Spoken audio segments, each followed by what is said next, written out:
करीब करीब 41 साल बाद दिल्ली के सरस्वती विहार के जसवंत सिंह और उनके बेटे तरुणदीप सिंह को न्याय मिला, लेकिन आधा मिला। कानून के जानकारों का कहना था कि अपराधी को फांसी ही मिलेगी, लेकिन कोर्ट ने दी उम्र कैद। आधा न्याय इसलिए क्योंकि इन पिता पुत्र को कांग्रेस के सांसद के इशारे पर जिंदा जला दिया गया था। वो कांग्रेस का सांसद था सज्जन कुमार। दिल्ली की राउज एवेन्यू कोर्ट ने यह जरूर माना कि सज्जन कुमार के उकसाने पर ही भीड़ ने जसवंत सिंह और तरुणदीप सिंह को जिंदा जलाया था। कोर्ट ने यह भी माना कि पिता पुत्र का असली गुनहगार कांग्रेस का पूर्व सांसद सज्जन कुमार ही था, लेकिन फिर भी सजा उम्र कैद। नमस्कार, मैं हूं दीप सिंह परिहार और आप देख रहे हैं कैपिटल टीवी पर अपना पसंदीदा show X-ray. Rouse Avenue court के उम्र कैद के फैसले के बाद सरकार ने हाई कोर्ट में अपील का फैसला लिया है, क्योंकि मौजूदा सरकार जानती है कि 1984 में कांग्रेसी सज्जन कुमार शैतान बन चुका था, क्रूरता की सारी हदें पार करती थी। आइए आपको बताता हूं कि 41 साल पहले 1 नवंबर 1984 को क्या हुआ था। 31 अक्टूबर 1984 को तत्कालीन प्रधानमंत्री इंदिरा गांधी की उनकी ही सुरक्षा में तैनात सिख समुदाय के एक एसआई बेअंत सिंह और कांस्टेबल सतवंत सिंह ने गोली मारकर हत्या कर दी थी। इस घटना के बाद पूरे सिख समुदाय के खिलाफ नफरत और बदले का माहौल बना, और ये माहौल बनाने वाले कोई और नहीं बल्कि सज्जन कुमार जैसे कांग्रेसी नेता थे, जो सड़कों पर नारे लगा रहे थे, खून का बदला खून। उस समय कांग्रेस पार्टी से सांसद रहा सज्जन कुमार दिल्ली के अलग अलग इलाकों में भीड़ को सिखों की हत्या के लिए उकसाने का काम कर रहा था। और 1 नवंबर को सज्जन कुमार से दुर्जन बन चुका सज्जन कुमार भीड़ को लेकर दिल्ली के सरस्वती विहार पहुंचा। भीड़ को सज्जन कुमार ने ही उकसाया कि वो जसवंत सिंह के घर में घुसकर बाहर खींच लाए। सज्जन कुमार के इशारे पर ही भीड़ ने जसवंत सिंह के पूरे परिवार पर बेइंतहा क्रूरता दिखाई। परिवार के सभी लोगों को बेदर्दी से मारा पीटा गया, लेकिन सज्जन कुमार के अंदर बैठा शैतान इतने पर भी शांत नहीं हुआ, और आखिरकार सज्जन कुमार के ही उकसाने पर भीड़ ने जसवंत सिंह और उनके बेटे तरुणदीप सिंह को उनके परिवार के सामने ही जिंदा जला दिया। पीड़ित पक्ष और सरकारी वकील ने 18 फरवरी को लिखित दलील में सज्जन कुमार के लिए फांसी की सजा की मांग की थी। कोर्ट ने 21 फरवरी को सजा पर फैसला सुरक्षित रख लिया था, और फिर आज यानी 25 फरवरी को कोर्ट ने सज्जन कुमार को उम्र कैद की ही सजा सुनाई। 1984 में जसवंत सिंह और तरुणदीप सिंह के साथ ही यह दर्दनाक अत्याचार नहीं हुआ था, बल्कि सज्जन कुमार के उकसाने पर दिल्ली के सैकड़ों सिखों को उनके गले में टायर डालकर जिंदा जला दिया गया था। सिखों के घरों में भीड़ ने जबरन घुसकर लूटपाट की थी। सिख महिलाओं के साथ बलात्कार की कई दर्दनाक घटनाएं हुई, और बहुत तेजी से यह कांग्रेस का प्रायोजित दंगा पूरे देश में फैल गया। आइए मैं आपको 1984 में हुए इस दंगे की बैकग्राउंड स्टोरी बताता हूं। शुरुआत हुई थी ऑपरेशन ब्लू स्टार से। 6 जून 1984 को भारतीय सेना ने प्रधानमंत्री इंदिरा गांधी के आदेश पर अमृतसर के गोल्डन टेम्पल में एक ऑपरेशन को अंजाम दिया। टारगेट खालिस्तान समर्थक जर्नैल सिंह भिंडरावाले और उसके साथी थे, जो गोल्डन टेम्पल में घुस गए थे। इन आतंकवादियों को न्यूट्रलाइज करने के लिए जो ऑपरेशन चलाया गया उसे ऑपरेशन ब्लू स्टार के नाम से जाना जाता है। ऑपरेशन ब्लू स्टार 5 दिन तक चला। ऑपरेशन को लीड करने की जिम्मेदारी लेफ्टिनेंट जनरल कुलदीप सिंह बराड़ को सौंपी गई। पैराशूट रेजिमेंट के जनरल सुंदर जी, जनरल दयाल और जनरल बराड़ ने सेना के जवानों के साथ रात 10 बजे स्वर्ण मंदिर पर हमला बोल दिया। दोनों तरफ से जमकर गोलीबारी हुई। भिंडरावाले को तो इंडियन आर्मी ने मार गिराया, लेकिन ऑपरेशन को अंजाम देने के लिए टैंक, तोप, हेलीकॉप्टर और बड़ी मात्रा में गोला बारूद के इस्तेमाल से भारी नुकसान हुआ। प्रधानमंत्री इंदिरा गांधी के आदेश पर अंजाम दिए गए ऑपरेशन ब्लू स्टार में भारतीय सेना के 83 सैनिक मारे गए, 249 घायल हुए। इसके अलावा 493 और लोगों की मौत हुई। 1592 लोगों को हिरासत में लिया गया। और सबसे बड़ी बात यह कि इस ऑपरेशन में सिख समुदाय की धार्मिक भावनाओं को इंदिरा गांधी के फैसले ने बहुत आहत किया। वजह आपके सामने है।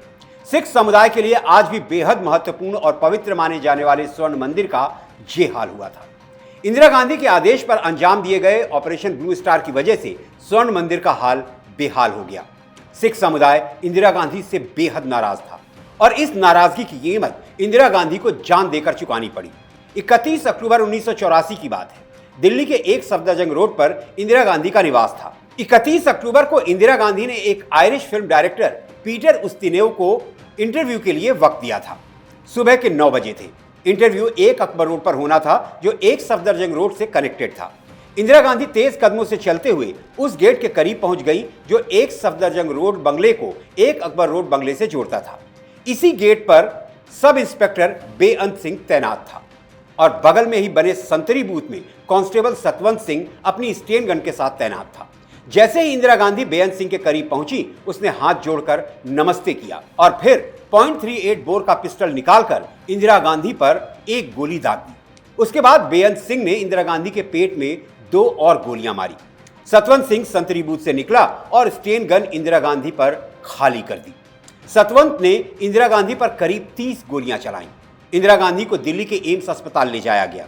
डॉक्टरों की एक बड़ी टीम ने उन्हें बचाने की बहुत कोशिश की, लेकिन दोपहर 2:10 पर घोषणा कर दी गई कि प्रधानमंत्री इंदिरा गांधी नहीं रही। इसके बाद किस तरह सिख समुदाय के खिलाफ नफरत का माहौल बनाया गया, मैं वो आपको बताता हूं। इंग्लैंड के वॉरविक मेडिकल स्कूल में प्रोफेसर स्वर्ण सिंह उस समय दिल्ली के हॉस्पिटल में एक रेजिडेंट डॉक्टर थे। वो कहते हैं, मैं वहां मौजूद था जब इंदिरा जी को गोली मारी गई थी। उन्होंने कहा, उस सुबह मैं वार्ड में गया और आमतौर पर विनम्र रहने वाला क्लर्क मुझ पर चिल्लाया, तुमने हरामजादों ने मैडम को मार दिया है।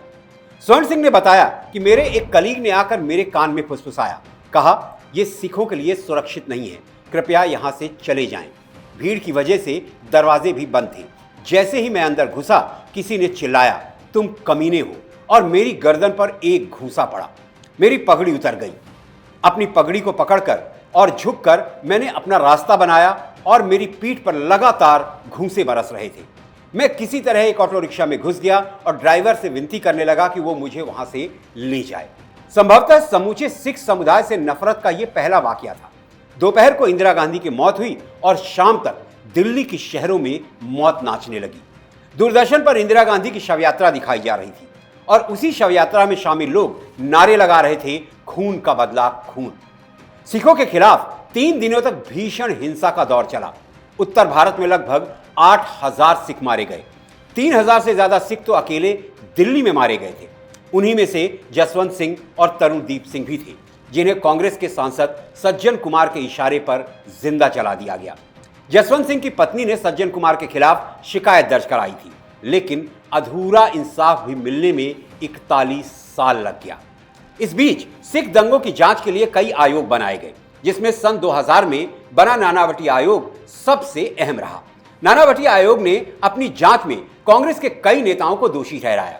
रिपोर्ट में खुलासा किया गया कि दंगों को राजनीतिक समर्थन दिया गया और विशेष रूप से सज्जन कुमार और जगदीश टाइटलर जैसे नेताओं ने नाराज भीड़ को उकसाने का काम किया। केस चलता रहा, लेकिन किसी को सजा नहीं मिली। 2014 में देश में नरेंद्र मोदी सरकार आई और 2018 में पहली बार सजा सुनाई गई। मामला दिल्ली कैंट का था, जहां 1984 में 5 सिखों की हत्या की गई थी। कोर्ट ने कांग्रेस के सज्जन कुमार को उम्र कैद की सजा सुनाई थी। तब से सज्जन कुमार दिल्ली की तिहाड़ जेल में सजा काट रहा है। सज्जन कुमार को मिली सजा से एक बात तो साफ हो जाती है कि 1984 में हजारों सिखों की हत्या कांग्रेस प्रायोजित थी। शायद आपको याद ना हो, मैं याद दिलाता हूं। 19 नवंबर 1984 को एक कार्यक्रम के दौरान इंदिरा गांधी के बाद प्रधानमंत्री बने राजीव गांधी ने कहा था, जब इंदिरा जी की हत्या हुई थी तो हमारे देश में कुछ दंगे फसाद हुए थे। हमें मालूम है कि भारत की जनता को कितना गुस्सा आया और कुछ दिन के लिए लोगों को लगा कि जैसे देश हिल रहा है। जब भी कोई बड़ा पेड़ गिरता है तो धरती थोड़ी हिलती है। दंगों के करीब 30 साल बाद 2014 में तत्कालीन प्रधानमंत्री मनमोहन सिंह ने संसद में सिख विरोधी दंगों के लिए राष्ट्र से माफी मांगी थी।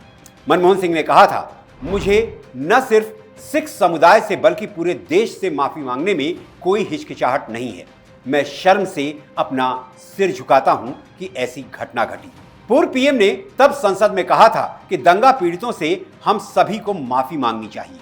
इतने पर भी राहुल गांधी ने माफी नहीं मांगी।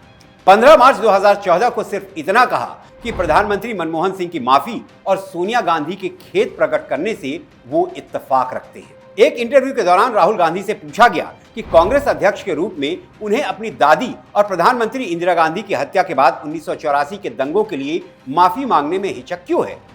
राहुल गांधी का जवाब तब भी यही था, यूपीए के प्रधानमंत्री ने माफी मांगी और कांग्रेस पार्टी के अध्यक्ष ने खेद प्रकट किया। मेरी भी ऐसी ही भावना है। ये गांधी और नेहरू की कांग्रेस पार्टी है, जिनके एक नेता सज्जन कुमार को हत्या के लिए भीड़ को उकसाने के लिए कोर्ट से एक नहीं 2 बार उम्र कैद की सजा सुनाई जाती है।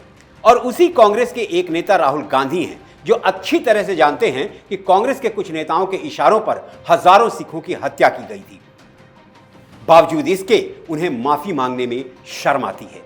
राहुल गांधी सिख समुदाय से माफी मांगे या ना मांगे, मोदी सरकार ने तय कर लिया है कि 84 के गुनहगार सज्जन कुमार को फांसी की सजा दिलाकर रहेंगे। राउज एवेन्यू कोर्ट के फैसले के बाद दिल्ली हाई कोर्ट में अपील, और अगर यहां से भी जसवंत सिंह और तरुणदीप सिंह को पूरा न्याय नहीं मिला तो सुप्रीम कोर्ट भी जाएंगे। तो यह था 1984 के दंगों के गुनहगार सज्जन कुमार के प्रति कांग्रेस के शहजादे राहुल गांधी की नीति और नियत का एक्सरे। आपको हमारी एक्सरे रिपोर्ट कैसी लगी, कमेंट करके बताइए। किस और मुद्दे पर एक्सरे रिपोर्ट देखना चाहते हैं वो भी हमें सुझाव दें, और प्लीज कैपिटल टीवी को सब्सक्राइब करें, वीडियो को लाइक करें, दोस्तों और परिवार के साथ साझा करें। मुझे आज के लिए अब इजाजत दीजिए। अगले एक्सरे रिपोर्ट के साथ आपसे फिर मुलाकात होगी। तब तक आप स्वस्थ रहें, सुरक्षित रहें। जय हिंद, जय भारत।